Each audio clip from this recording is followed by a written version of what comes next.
sand. Sand as far as the eye can see. A single grain of sand. Not the desert or the dune, but the eye can see it more easily. And in seeing it, we can better understand this vastness.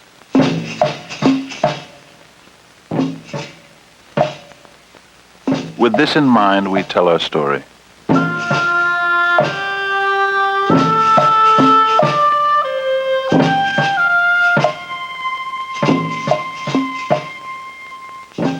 From the summit of the highest mountain,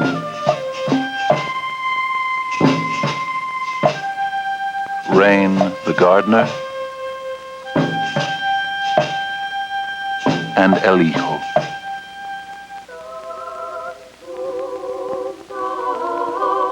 If one tries to look up there, one can see only garden.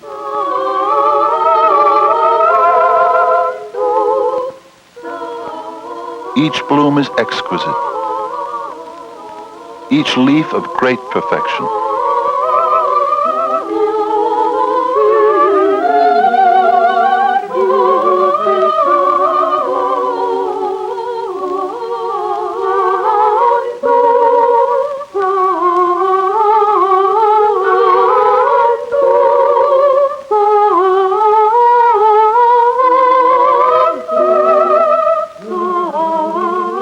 Who has measured the seas and the oceans in the hollows of these hands?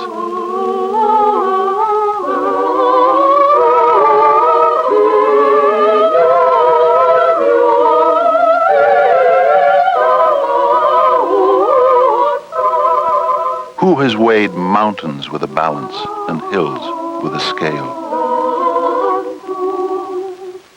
To these newly created creatures, says the gardener, I give my valley. He shall be king and she shall be queen in the valley below. Only my garden is forbidden them.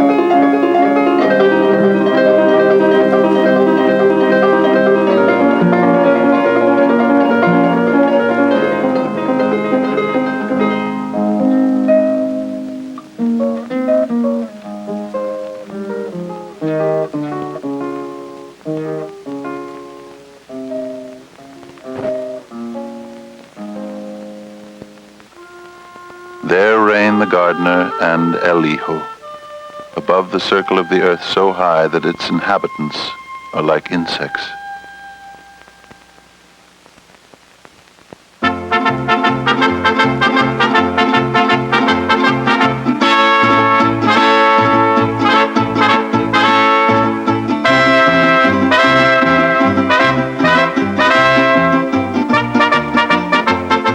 Creatures discover the sweetness of the valley, and life is idyllic, save for the anxiety of being just creatures.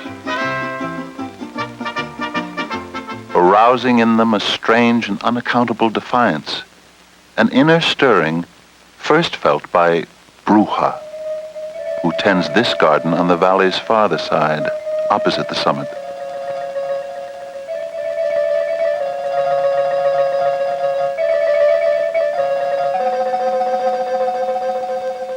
Once, this Bruja had helped the maidens tend the gardener's garden, but always with a gnawing doubt, a lust for power.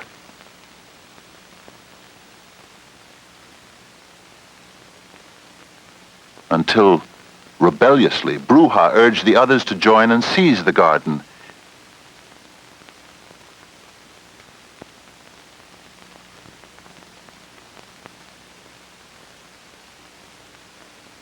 Reluctantly, the gardener had no choice but to drive her from the summit.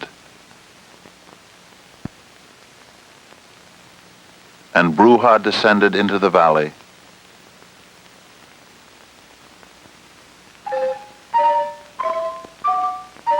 claiming a dying volcano as domain. And as the gardener's garden became naught but a memory, Bruja fashioned a garden of her own, of the stuff about. And in her sickness to be as the gardener, tried desperately to reshape her form and visage. But only half the face was sufficiently pliable to mock the gardener's eminence and sprout a growth of beard. So Bruja tends its garden, half-bearded gardener, half-maiden. And its tending is confusion.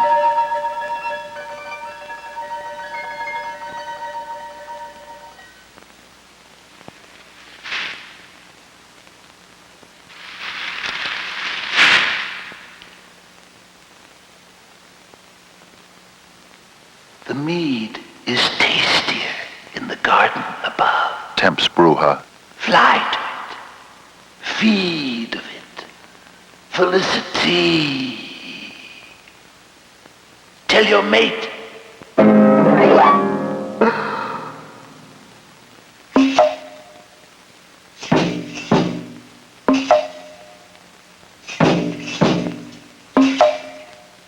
In its rebellion, Bruja goads these creatures to greater distrust of the gardener.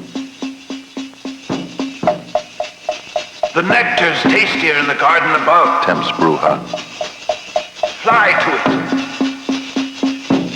Feed of it. Power, felicity. Forcefully. Forcefully. Felicity.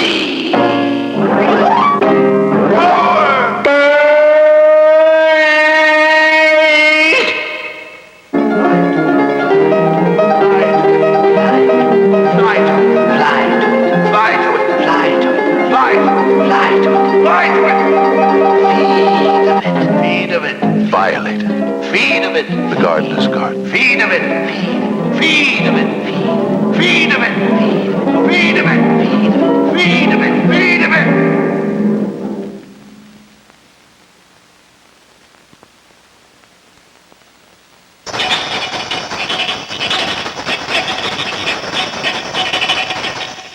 My creatures of the valley.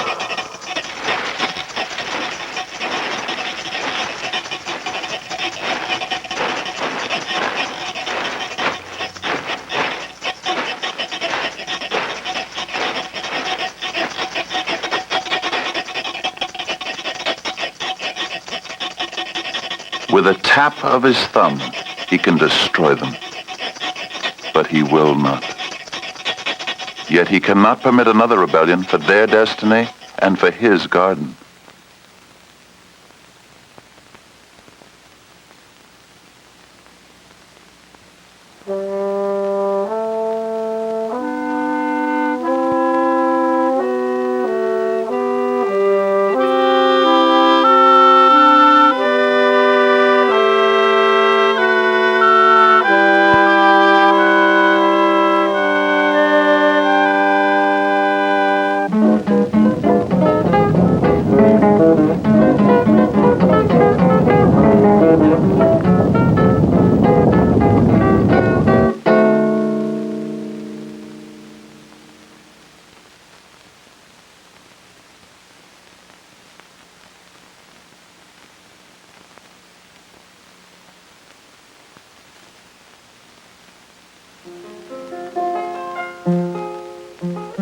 Painfully, the queen lays a bed of eggs, and while she broods over them, the wingless king's condemned to daily toil. All born here will be wingless. Occasionally, the wingless pair glance up to the mountain where the garden grows, with great longing.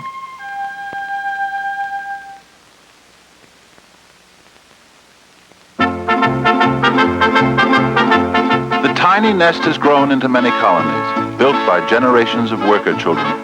The old first queen is dead, her dull body dragged out of the hill by generations of her own offspring and left to rot. Days drag on, filled with digging more chambers and squeezing the juice from a laborious harvesting of seeds.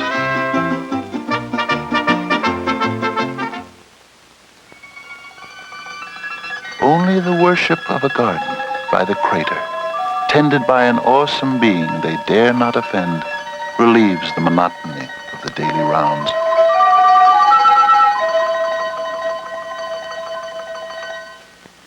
Yet the creatures are prospering, each new hill swelling their colonies.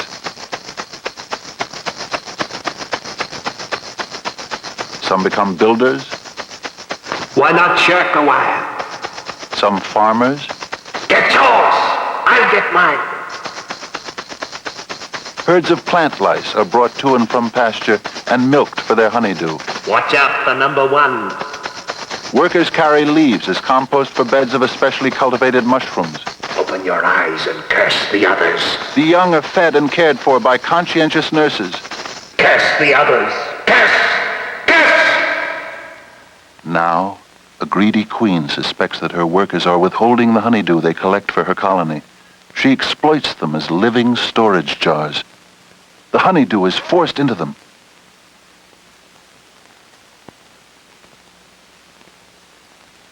Until their bellies swell to the size of agates. Now, some steal into the nurseries of their neighbors to snatch their eggs for food. Now, some capture workers to toil for them in slavery. Now, suspicion becomes the order of life in the valley, and the hills resort to warfare, each colony falling upon the other.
I have called you by your name.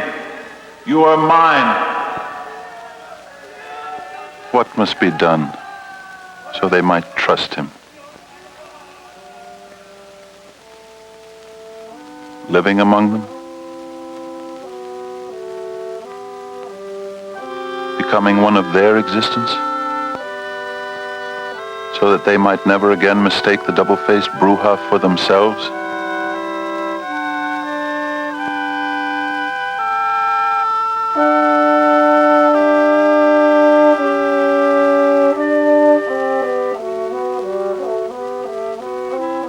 To become one.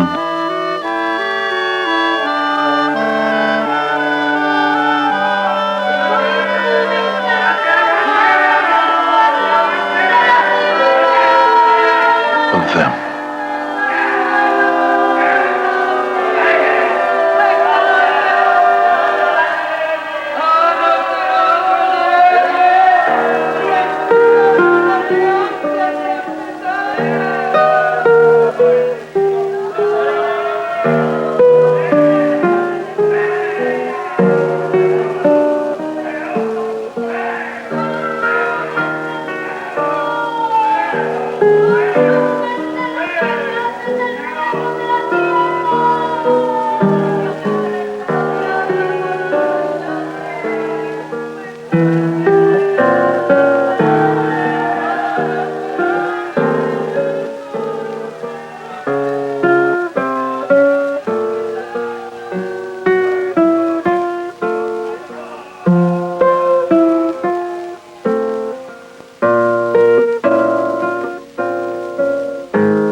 A humble nurse stumbles upon an egg outside an entrance to her hill.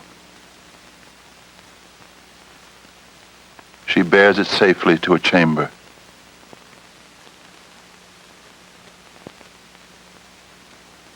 And out of the dry ground, he grew.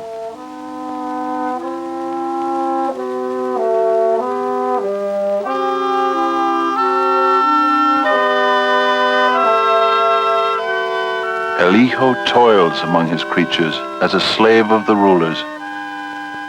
He comforts the nurses who are frantic because eggs have been stolen by hungry marauders. He helps the torn and the terrorized.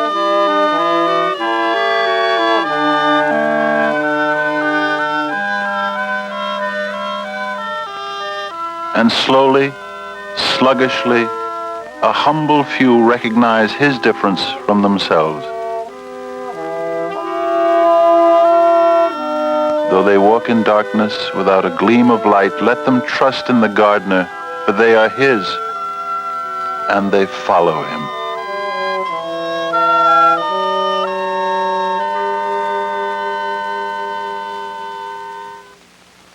But the multitudes fail to see, for they are dazzled still by Bruja's garden. And worshiping this Bruja as gardener, the first and last. I will take care of you. But Elihu comes forth saying, I am the first and the last. Apart from me there is no gardener and no garden. And he boldly approaches the awesome Bruja, scandalizing the multitudes. The path to the garden is long. There is neither water to drink nor a morsel to eat.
Stands as witness.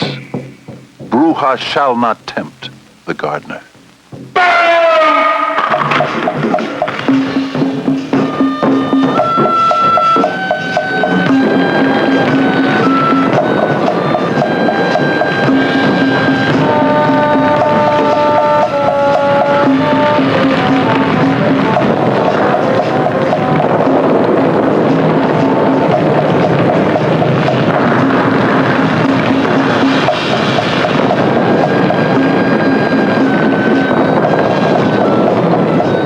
Stunned, the awesome garden blighted by one of kin and kind.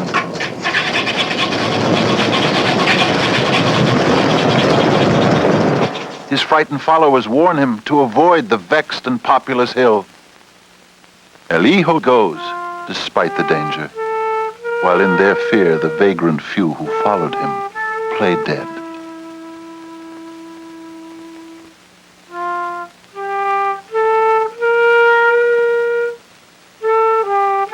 Thus, they recognize his difference with affliction.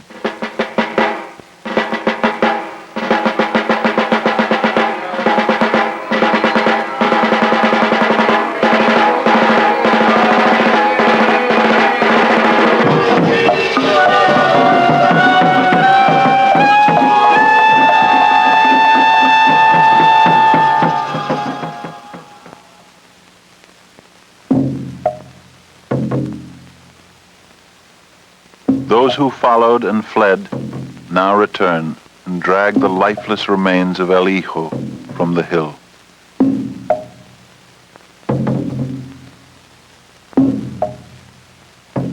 To shroud him with the wings of the first king and queen as best they can.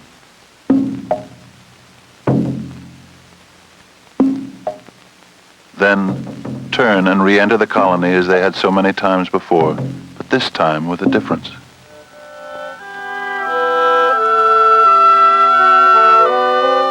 One of those, an old queen almost done with her lifespan of travail, an old queen with the new difference, crawls singly to the place where she helped bury him. She finds only the crumbled shroud of dead wings, without a trace of the different one.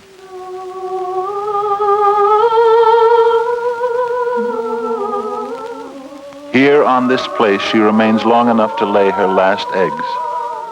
And the eggs hatch, and the larvae grow to spin cocoons, and the young emerge weakly. And when they've discovered that their legs are for walking, and their antennae for speaking, they discover something more. Unfolding from their bodies are wings.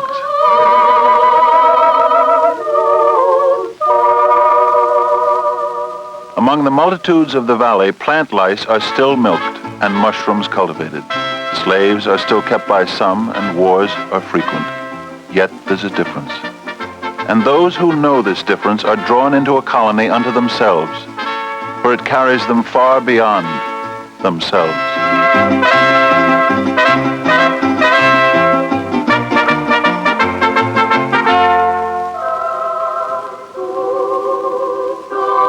From the summit of the highest mountain reign the gardener and El Hijo.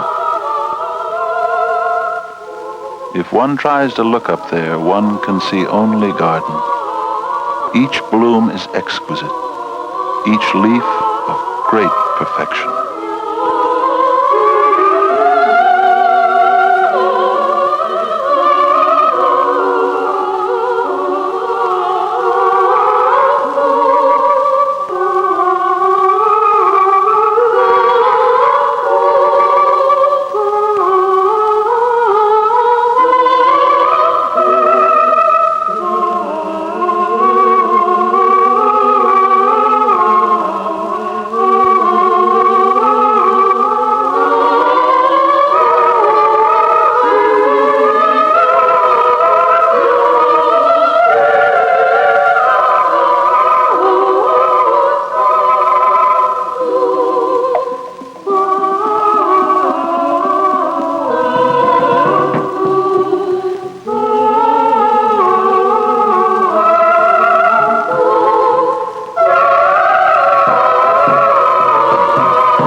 Sand. Sand as far as the eye can see. A single grain of sand. Not the desert or the dune, but the eye can see it more easily. And in seeing it, we can better understand this vastness. With this in mind, we tell our story. It started out with the idea of bees. And you have an expression in English, a beekeeper. Well, what about a person who keeps ants? Well, we don't have such a person. But I thought it would be a good name, the Antkeeper. It would be provocative. However, they're still showing this film down in Mexico at some museum, and they like it.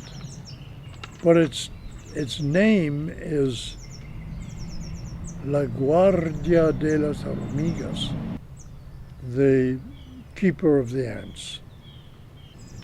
I was having a discussion with an official at the Lutheran Church in America in New York, and we were talking about divine creation, God's creation, what have you, and either he or I think he came up and said, and what are we compared with our Creator? We're like little ants. And the idea of human beings being like little ants, and there are a lot of good parallels. I mean, between an organized human society and an organized ant society, which is very highly organized. And I thought it would be a way for humans to identify themselves in their helplessness, in their needfulness, in their, should we say, sinful state, or the human condition. I didn't know the film was controversial.